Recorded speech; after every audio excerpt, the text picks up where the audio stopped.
మాత్రే నమః. కనకధార స్తోత్రము రోజుకొక శ్లోకంలో నేర్చుకుంటున్నామని చెప్తున్నాను. ఈరోజు 2వ శ్లోకం నేర్చుకుందాం. ఓం ముగ్ధార్ముహుర్విదతి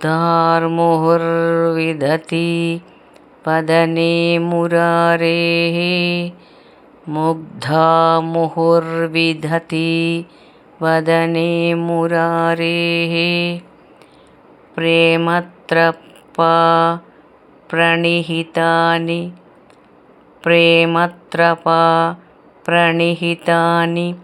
గతాగతాని ముగ్ధార్ముహుర్విదతి వదనే మురారేః ప్రేమత్రపా ప్రణిహితాని గతాగతాని మాలాదృశో మధుకరీవ మహోత్పలేయ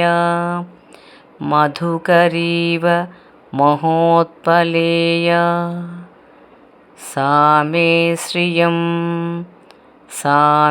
శ్రియం దిశతు సాగర సంభవాయాః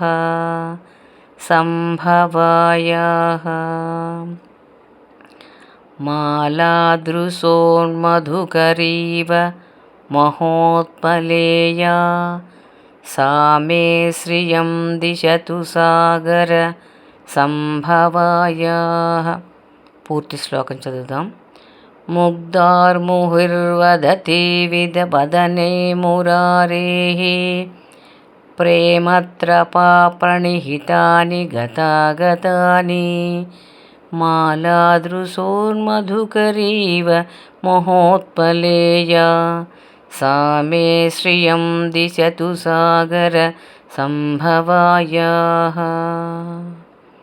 ముగ్ధార్ముహుర్విదతి వదనే మురారేః ప్రేమత్రపా ప్రణిహితాని గతాగతాని మాలాదృశోన్మధుకరీవ మహోత్పలేయ సామే శ్రియం దిశతు సాగర సంభవాయాః.